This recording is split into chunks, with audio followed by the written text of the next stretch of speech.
Okay, let's dive right into this explainer. Today, we're looking at something genuinely fascinating, Miyamoto Musashi's Dokkōdō. It's a set of 21 precepts written way back in 1645.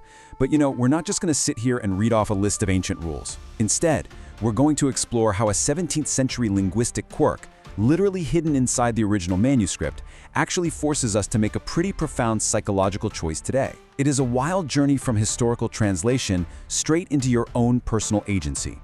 So we start with this massive puzzle. It hits you the absolute second you look at the first rule of this ancient samurai text. Think about it. How do you translate a rule when you don't even know who is speaking, who is being spoken to, or even when it's happening? It sounds completely impossible, right? But believe it or not, this is exactly what scholars are up against when they look at Musashi's original brushstrokes. Let's look at the exact normalized Japanese text for Precept 1. It reads, Yo-yo no michi o somuku koto nashi. Now, that translates roughly to something about not going against the way of the world or successive generations, but as a complete sentence, it holds this massive, inherent grammatical ambiguity that translators just have to wrestle with. To really get why it's so ambiguous, we actually have to look at what's missing. Because of how classical Japanese works, Musashi deliberately left out the fundamental markers that we completely rely on in English. There's literally no grammatical subject, no I and no you. There's no specified tense, so we have no clue if this is past, present, or future. And there's no specified mood. Like, is he commanding someone? Is he just reflecting on his own life? Or is he making a vow? Musashi just left the whole thing totally open. Section 1. 3 paths of translation and how scholars crack the code. Because English grammar absolutely requires a subject and a tense, modern translators can't just leave Musashi's text blank, right? They're forced to make a choice. And this brilliantly illustrates the 3 distinct ways to read the exact same scroll.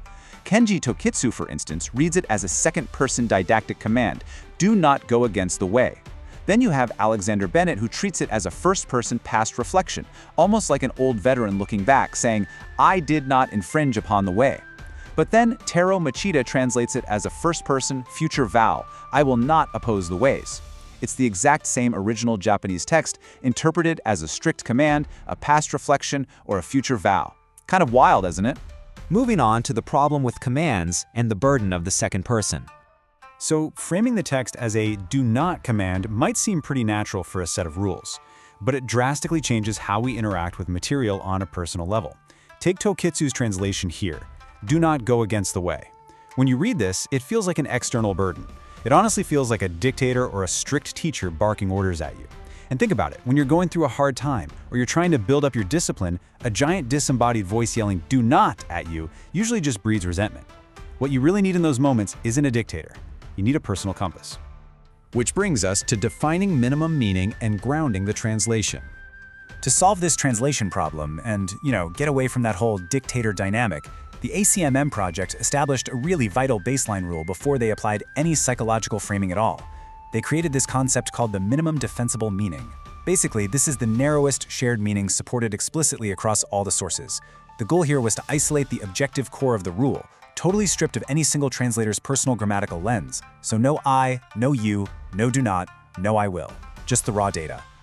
For Precept 1, when you strip all that grammar away, the bare minimum defensible meaning is simply this: non-departure from the way across generations. That is the absolute, undeniable core of the text.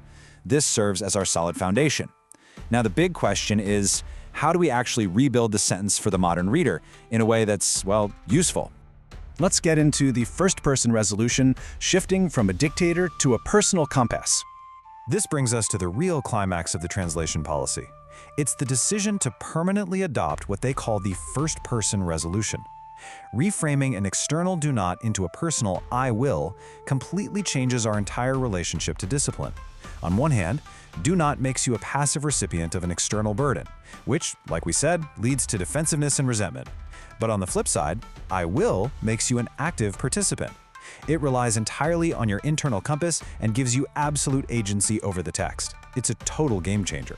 By taking that minimum defensible meaning of non-departure and applying the I will framework, the ACMM project arrived at this working rendering. I will not depart from the way of successive generations. Suddenly, Musashi's text transforms. It's no longer some ancient authority figure telling you what to do. It becomes a personal promise that you make to yourself, It literally shifts from historical dogma to living, breathing agency. Next up, testing the framework with the ultimate sacrifice in Precept 20. But okay, does this actually work for the really tough rules? Let's apply this liberating framework to one of Musashi's most demanding, most intense precepts to see just how powerful the first-person resolution really is. Consider the original normalized Japanese for Precept 20, Mio sutetemo myori wa sutezu. This rule deals with the extreme, ultimate tension between physical survival, like your literal living body, and your personal honor or name. It is an incredibly heavy philosophical concept. Just notice how the different translators grapple with this one.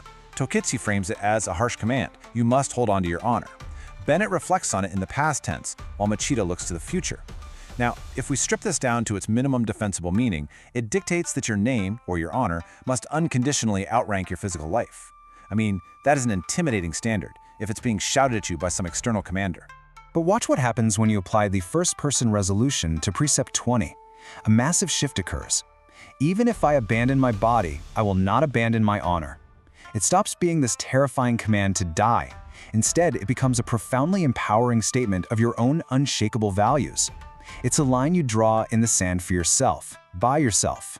Finally, personal agency and taking ownership of the path. So, what you should really take away from this explainer is that demanding rules, whether they're from a 17th century samurai or, modern-day productivity frameworks, they only work if they are driven by your own internal agency. You absolutely have to take ownership of the path because the grammar you use in your own head literally dictates the reality of your discipline. I want to leave you with this final kind of provocative thought. How are you framing the discipline in your own life? Are you walking around feeling burdened by the do-nots of society, just acting as a passive recipient of rules? Or are you ready to boldly step forward and say, I will? The choice of translation, ultimately, is entirely yours.